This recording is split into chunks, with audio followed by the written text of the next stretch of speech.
So, Carlos, how was your journey this morning? Did you drive or... Oh, it was fine, thank you. I came by train from London. I see. Right. Well, let's start, shall we? To begin with, I'll ask you a few questions about your CV and your education, your work experience and so on. And then Stephen is going to talk to you about the job. Okay? Any questions so far? No, everything is fine so far, thank you. Great. Okay, so can you tell me a little bit about yourself? Yes, of course. So I'm 23 years old and I have just recently completed a university course in computer science. And that was in London, where I've been living for the last 3, in fact almost 4 years now.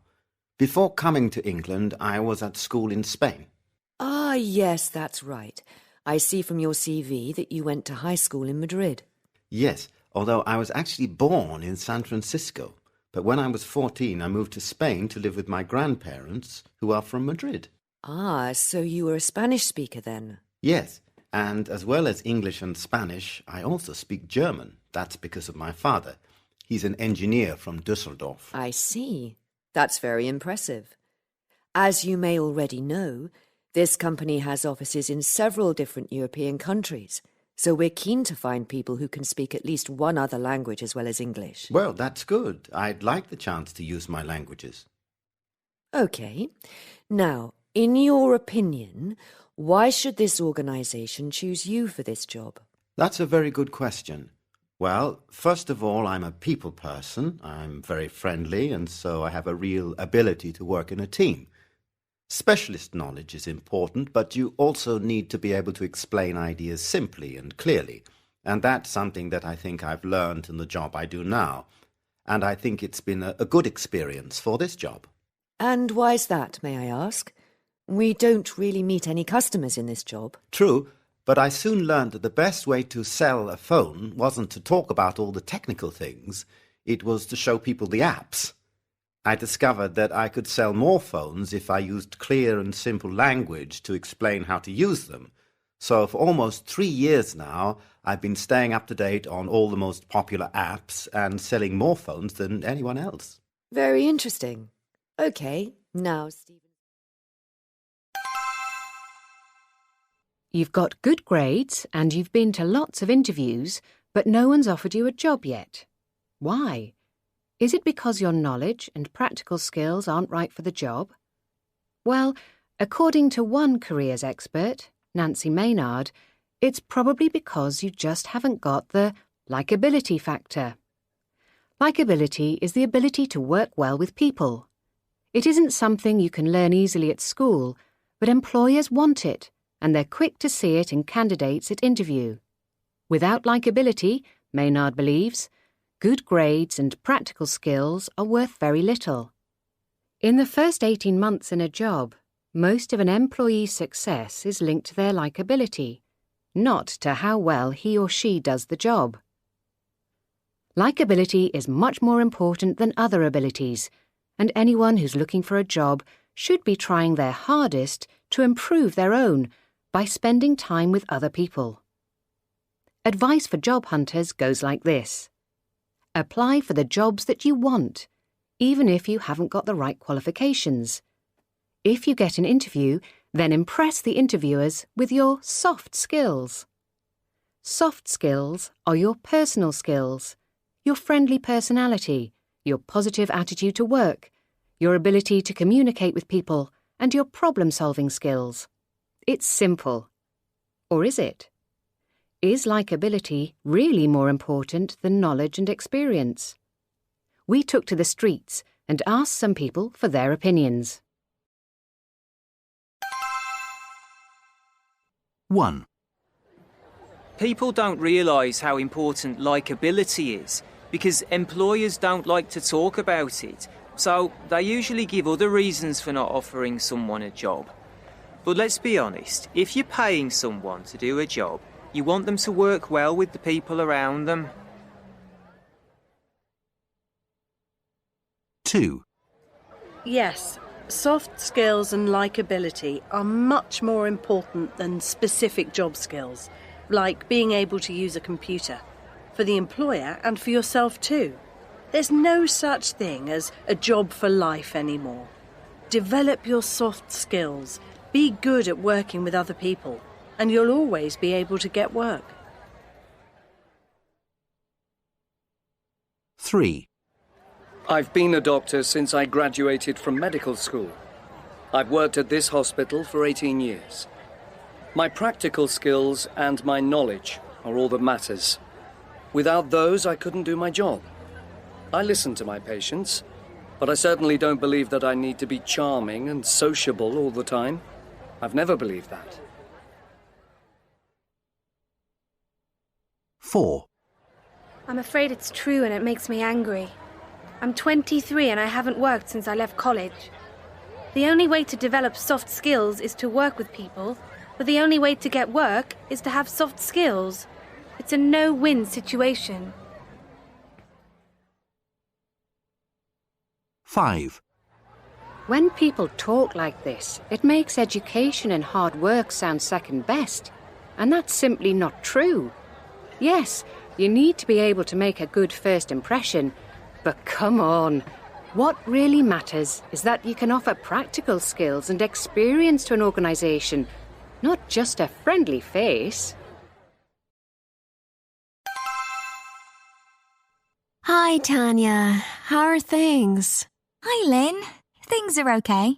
Have you done that presentation yet? The one for your bosses? Yeah, I did it yesterday. How did it go? Well, you know, the usual thing. I presented my ideas, everyone smiled and thanked me, and then said nothing. So they didn't even give their opinion? No, but I could see they didn't like the idea. The problem with the company I work for is that they're continuing to use the same ideas and aren't thinking enough about new markets. They're not thinking enough about the mobile app market at all. Isn't that why they hired you? That's what I thought. I mean, I've been working there for just over a year now, and they haven't said yes to any of my ideas. When they offered me the job, they said things like, "Oh yes, we're very interested in your creative thinking and your problem-solving skills, but do they really want to use them? I get the feeling they don't." That must be very disappointing. I think I've more or less decided I'm going to look for a new job. Really? Yeah, it's getting hard to keep having a positive attitude. I can understand that. And I thought your app idea was a really good one. Thanks. So, what do you think about me moving to Singapore? Singapore? Yeah, I'm thinking about making a big change. Yeah, but coming to live in Singapore, are you sure? Yeah, well, you came here to study. Why can't I go there to work? No reason, I suppose. That would be amazing. I want to travel more, and I'm really interested in Asian culture. I'd love to find out more about it. Well, yes, and there are plenty of IT jobs in Singapore, but it's kind of a busy city. Are you sure you could handle it? Absolutely. It would be fun. Great. Go for it then. 1. When I was little, I wanted to be a superhero, like in my comic books. I wanted to save the world. When I realised that superheroes aren't real people, I decided to be a fireman. It seemed like a very exciting and satisfying job.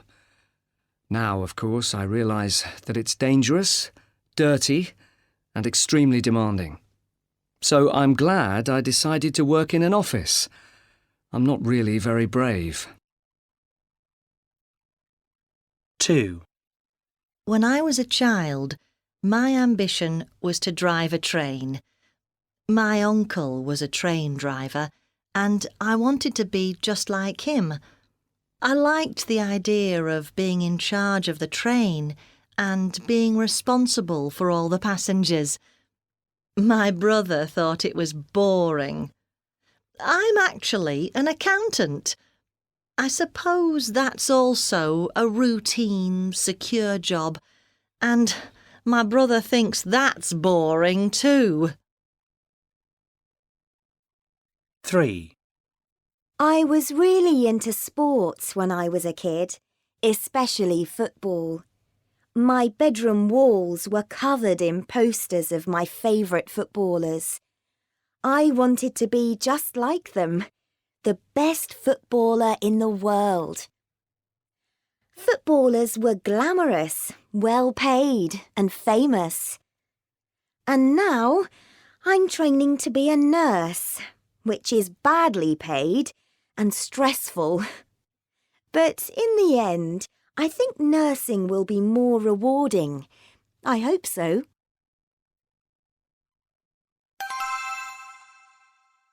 One. Devi is from West Sumatra in Indonesia. I didn't stay on at school because generally girls don't here. But then I got this job. I'm the first girl in my family to work outside of the home. Since the economic crisis, more women have jobs. I feel very different about my future now. I'm not going to stay in this job forever. I want to train as a nurse, so I've applied to college. I hope to get a place on the next course. I'm taking the entrance exam next month. I'm very nervous about it. I haven't told my boss. I suppose I'll tell him soon. 2. Elisabeth is from Bruges in Belgium. I work in a factory. It's a good job, but the company is making people redundant. So I'm going to take the redundancy package because it's an opportunity to start again. I got married very young and had a family, so I didn't finish my education. But I've just finished evening classes in business studies, and now I'm going to start my own business. It's something I already do as a hobby. I make specialist cheeses. Just a moment, I'll get you some. Here you are. Taste this. Do you like it? Well, I'm meeting the bank manager on Wednesday to discuss my business plan. And hey, maybe I'll take some cheese for him to taste as well. 3. Syra is from Kabul in Afghanistan. It's very difficult to study at university level here. Many girls get no education at all. But we have managed to complete our degrees and graduate from the Department of Language and Literature. Now we're thinking about the next step. Many of the graduates are going to work as teachers. My friend is going to continue her studies in the United States. I'm going to stay here in the city because my family is here. I guess I'll take some time off and visit my parents. And I want to spend time with my friend because she's leaving next week.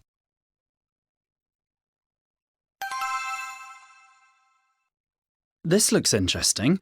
This assistant researcher job for a TV company. I know. The only thing is the experience. They want 2 years, but I've only worked part-time for a year, really. 1 or 2 years experience, it says. And anyway, you meet the other requirements. You're good under pressure and with deadlines. You always hand your essays in on time at college. I'm not sure that's the same thing. Of course it is.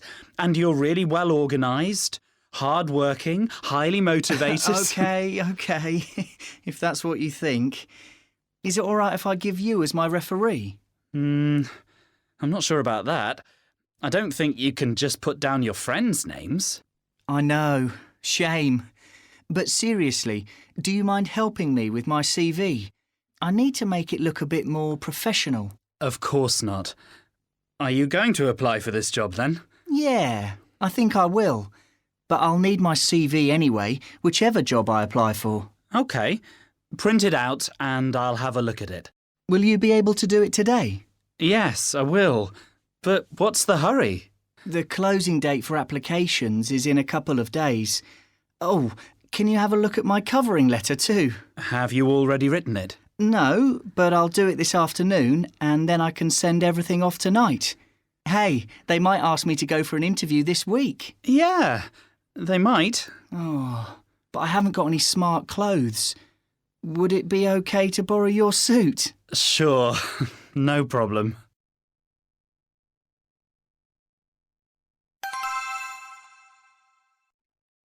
One. I look at my new son and I wonder about his future. The world will be a very different place in a few years' time, I'm sure of that.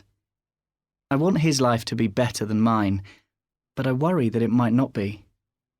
There are some things I'm sure about. He'll learn to use a computer before he goes to school, and he won't leave school at 16 like I did. But everything is changing so quickly. It's really hard to say what his life will be like. 2. I think my baby will have a great life.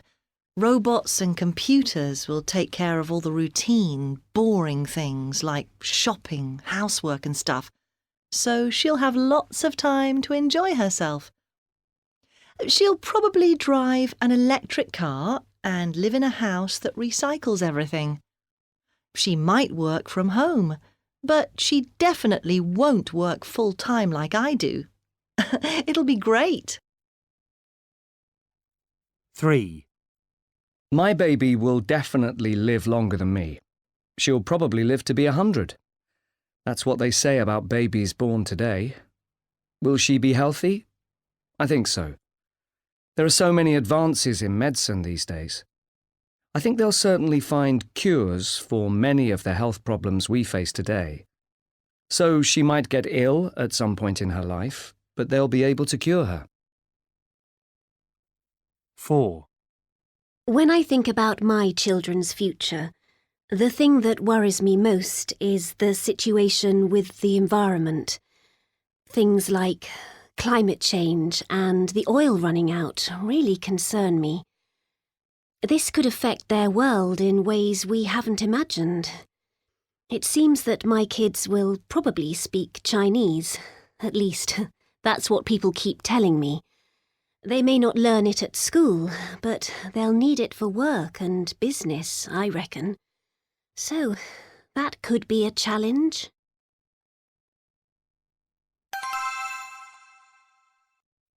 Well, that's about all for today.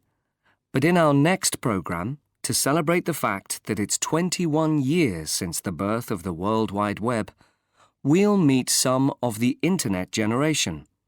People who were born at the same time as the Internet.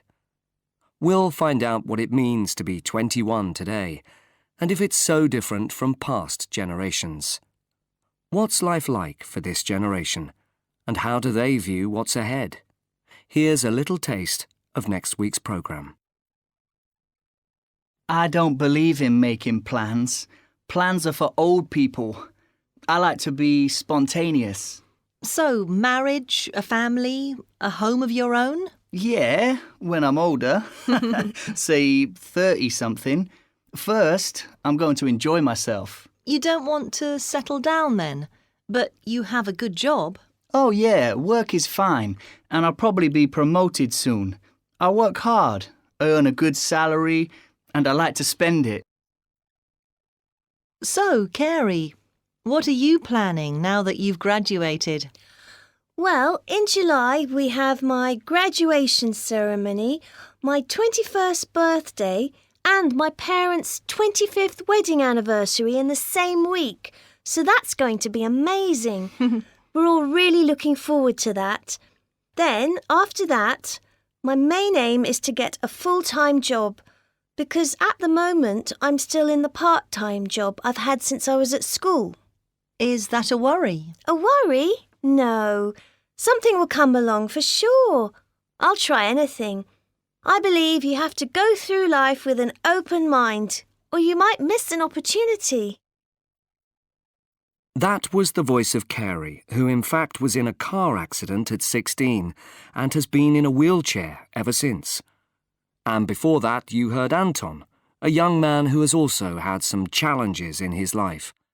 Just 2 of the people you can hear more from in next week's programme, Turning 21, which will explore the hopes and dreams of the internet generation. We hope you can join us then, and we hope you will be inspired, like we were, by what you hear.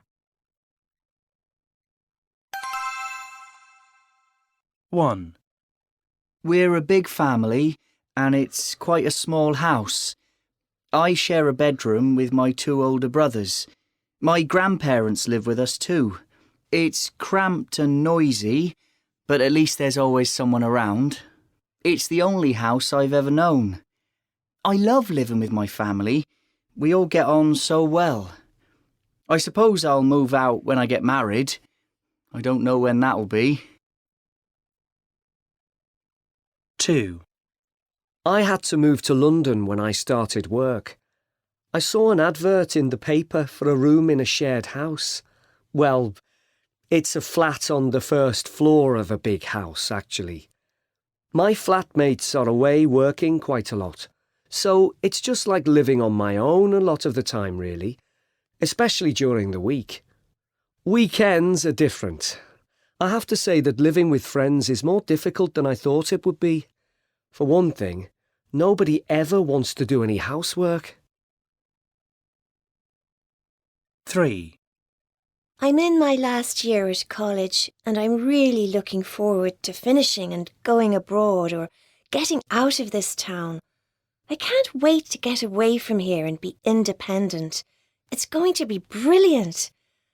My sister and I have shared a room all our lives. My family's lovely, but I'd like to have the chance of my own space, preferably in a lovely sunny country somewhere. 1. As an architect, I'm interested in all aspects of house design, but we can learn so much from traditional constructions and designs. They're usually the ones that are much better in bad weather conditions, and they are much more appropriate to people's needs.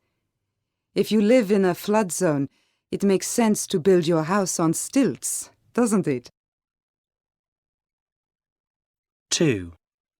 Well, a shelter is something less permanent and more basic than a house. Things like the ice igloos that people build in the Arctic region or brush huts in tropical areas are perfect for specific needs, like when you are hunting, for example, because you can put them up quickly. The purpose of a shelter is to protect you from the elements, whereas a home has several spaces with different functions. 3. Yes. A ger combines elements of both a shelter and a home.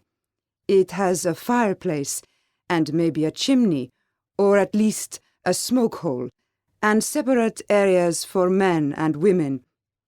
It isn't as solid as a brick or stone house, but it's certainly easier to take down and put up, which is what nomadic people in Mongolia need.